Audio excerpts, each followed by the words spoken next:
Let's suppose you wanted to play an amazing looking game. So you spend $600 purchasing the game's console and the game, only to find that the game itself is not looking as good as it could because it's also running on its less powerful counterpart. At Xbox, we made the most powerful console ever, then told our developers not to use that power. Imagine stunning graphics that won't be used for at least 2 years. Stunning innovations that won't be used till 2022. Our mission is to make an Xbox you don't need to buy, because all the games are already on our current platform. Ladies and gentlemen, we present you Xbox Series X, the most optional console ever. Guys, it is 2020. It's finally Consoles are arrived. here. Here we okay? go. This is it, baby. It is it. It is PS5. Yeah, PS5. It is Xbox something with an X. I don't know what number it is now, but it's something like that. Xbox Triple X. Consoles. Xbox Okay. Triple X will be what, the 2045 release? Yeah, I'm looking forward to that. It's World War III right now, and it's also console wars. Ooh, nice okay? segue, Sam. I Very thought it was quite smooth. nice. Did you know that Xbox Series X is going to suck? That's what everyone thinks now that Xbox has announced that all of its exclusives for Xbox Series X in at least the first year are also going to be available on Xbox One. This news has pissed off a lot of people. Let's talk about what's actually going to happen, what this actually means, and why everyone just needs to chill the fuck out. This actually means, and let's do the draw.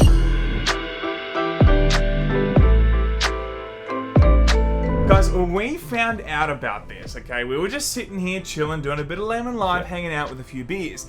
Out of nowhere, this happens. Unfinished sentences, you guys hear how the Xbox Series X won't have any exclusive for at least 1 year after launch. That's got to be bullshit. That because can't be true. Microsoft have not released any information about that, so that's got to be a lie. Plus, there's just no way that's Plus Infinite, man, it's coming. So when we heard this, we were like, no, that's bullshit. Can't be real. That's nonsense, right? Whatever. But then we heard it's true. I mean, look at the headlines. Don't expect first-party Xbox Series X exclusives for a couple of years. Xbox Series X won't have next-gen exclusives for a while. Microsoft says Xbox Series X won't have exclusive first-party games at launch. Microsoft's Xbox Series X won't have any first-party next-gen exclusives at launch. Jeffrey Epstein did not kill himself. Wait, what? Is that part of this story? I don't think this is part of the story. I mean, maybe it's true though. If you read these headlines, it's very clear. There are no exclusives coming to Xbox. Yeah. It's completely rip. I'm worried.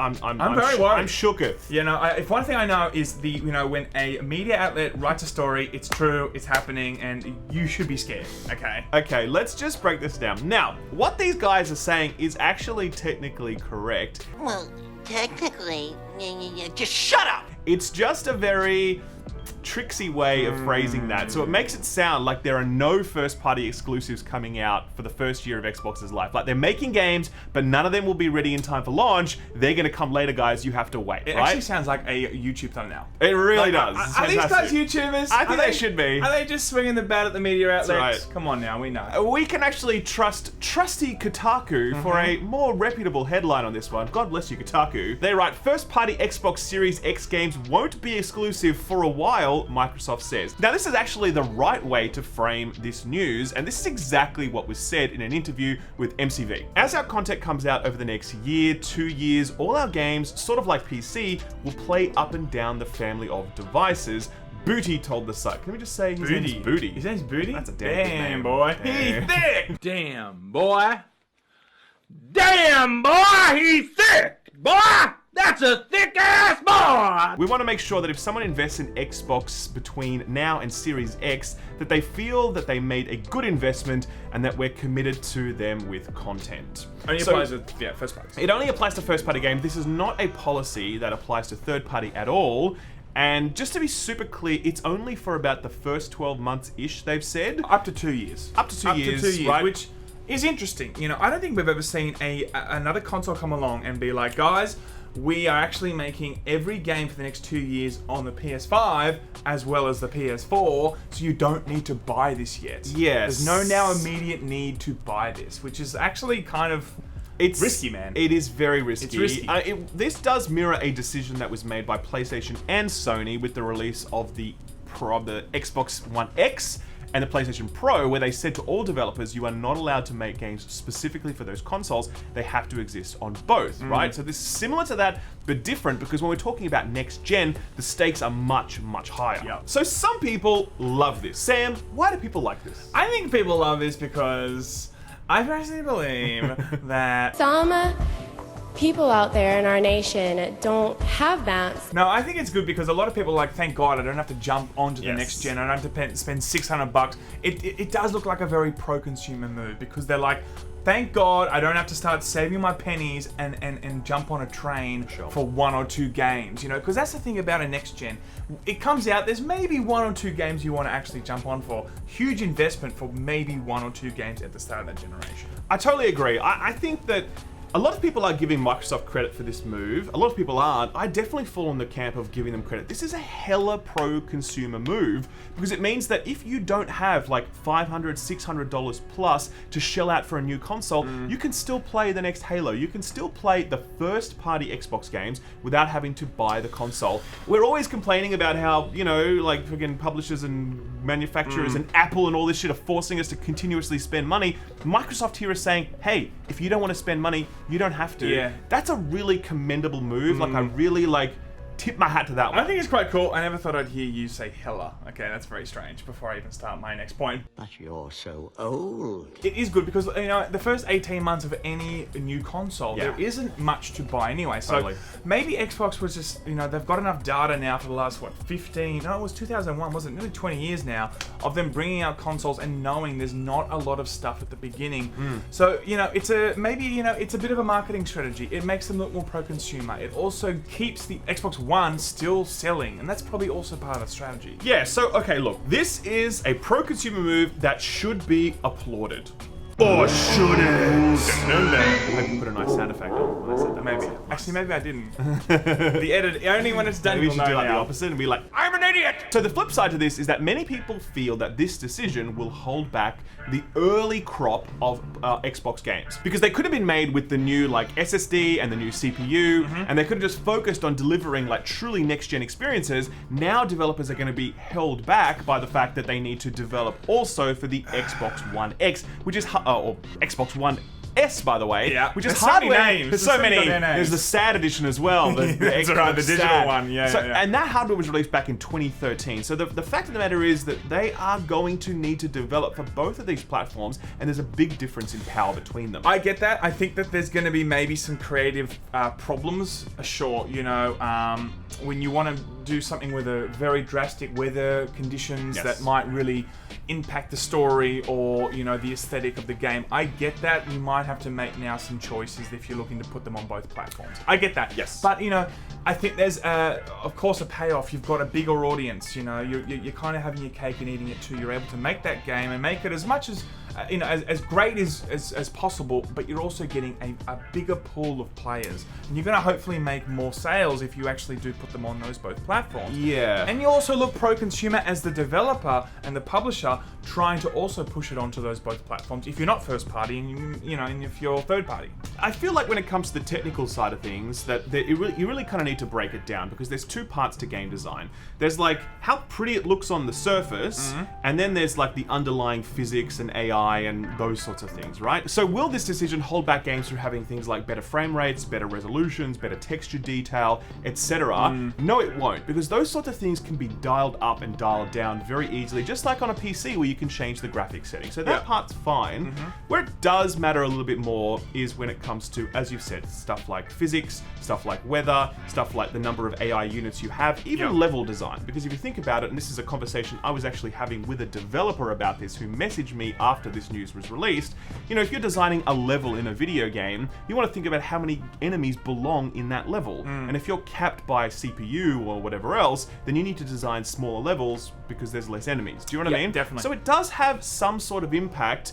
But the people who suggest that this decision has added a new imposition on Xbox, that's not quite true, because those impositions already existed. The fact of the matter is, developers are already trying to develop for the broadest number of consoles possible, and also the broadest number of PC systems possible. Yeah. So if you're making a game for next-gen Series X Xbox, you're still thinking about the guy who has a GTX 970 and he's running on an HDD, and you want to make sure the game's playable there as well. So this decision does not add a huge new imposition that's going to stop next-gen games from looking great. It's kind of already happening anyway. Yeah. This is just another system on the list. Definitely, there's definitely games that that try and run on the Xbox One X and also on the Switch. You know what I'm saying? Like Totally. there is a vast pool of different architectures that each developer has to work with. I get that. So look, I do understand on one side that some people are like, I've just bought this. It's cost me $600. Yeah.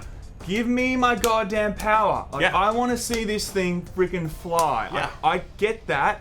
I don't really personally agree. I like the idea of if I buy something and I've spent the money, I want to see a lot of power, but at the same time, I get there's going to be a lot of people that haven't been able to jump on that train yet. So Yeah. if those games can also be available to them, then cool. For online play, there's a bigger population Yep. or whatever, right? It's a bigger community. There's flip sides to keeping that open to a bigger population. But I get it also. Some people are like, hey, I spent this money. I want to see this thing look so goddamn realistic. You know? I totally agree with that. I mean, look, if it does ever impact the development of a game and hold it back, so to speak, I personally am okay with that, because I'd rather that a larger pool of people are able to experience these games rather than just me experience them because I have the cash. A lot of people don't have cash for next-gen consoles, so I really applaud this move. But at the same time, Sony are not going in this direction. So Jason Schreier was recently, before this news came out, actually did a podcast. He has some insight into what's coming next gen from Sony, and they are working on PS5 exclusive games in the launch window. He did say specifically, I have heard some of the PS5 launch titles. Schreier said, I won't say them yet, as I probably will want to some kind of report on that stuff for the future. I'm assuming that means do. Yep. But those will be on PS5 only. So clearly Sony are not on board with this plan. They want to deliver next-gen experiences straight out the gate. Yep. Fair enough. I also see that perspective, which is that, you build a machine and it's, got all the best shit in it and people pay big money for it. As you've said, they want it to fly straight away. And I think a company, has, I understand why they want to create urgency and they want to create scarcity in terms of like, if you don't have this console, then you can't really play all these games and stuff. Like, if it's everywhere, then it's like, oh fuck it, then who cares? Why am I going to buy this? You know, it needs to be on particular places that you need to buy and invest that money. And I mean, that might pay off a lot for PS5 if they do find a lot of people wanting to jump on for 5 or 6 exclusives that they've been working on. Because I mean, let's face it, the last 10 years we've seen PlayStation has a hell of a lot of exclusives that people want to play. Yeah. So PS5 is probably in a pretty good position to kind of corner the market and go, no, these games, you're all wanting them, they have to be on PS5. This is a really good point, and I think there's a big question right now is how hard is Microsoft working to make sure we don't need to buy their console? Okay, that's a legitimate question at this point, because you don't need to buy it to play first-party next-gen titles, because they're also going to be available on the, previous-gen hardware. They're going to release all of their stuff on PC as well. Yep. Plus, you can even get it on Project X Cloud later on, so you could literally play next-gen Halo on your phone, and it cost you $10 because you could get it on Gamepass for a month. So Microsoft are working really hard to say, nah bro, you don't need to buy our machine, don't worry about it. I think a lot of people are really worried about this, and they're like, why are you making all these decisions? You're making your hardware irrelevant. I feel like it's just a completely different approach that they're taking away from hardware and towards ecosystem. And they're saying, we don't care what you play on, so long as you're playing with us. And I think that's a very smart strategy for the future, where I'm pretty sure that hardware is going to become less and less relevant. I agree. I mean, as I said before, I don't think hardware is going to have a major place in gaming in 5 or 10 years. I think streaming and PC, streaming in general is going to have a huge effect on this. But I agree with you actually. I think it's more like they're just looking at PlayStation and going, how can we really compete with them? Let's integrate this with PC. Let's bring Project X Cloud before they do, in terms of streaming. They're just it looks like they're giving you a complete offering on all platforms, where PlayStation really is giving you only on one platform, and that is, of course, their own PlayStation. So if they actually do lose a bit of sales in terms of the new Xbox, but they're able then to gather a bigger market across many different ways to consume those games through Xbox, they'll actually end up coming out maybe a lot better than PlayStation. Yeah, next I mean, gen. I'm Who knows? personally engaging the Xbox ecosystem way more, even though they have less exclusives. Game Pass Game and Pass stuff, has yeah. just been massive. Like, Yeah. I use it all the time, and like, xCloud isn't even available here, but I'll definitely jump on that shit. I mean, And Stadia, man. We're gonna jump on that too. right. Don't worry. Master Chief Collection, Reach being released on Steam. Like, I'm connecting with Microsoft more than ever before, even though they don't have any exclusives I want to play. That's an interesting strategy. It's going to be interesting to see if it pays off. Anyway, guys, that's the episode. Let us know in the comments section below who you think will win the next gen console wars. Let's start a flame war in the comments section, Switch guys. to. We're very responsible YouTubers who are great members of the community. So please, Sure. flame on!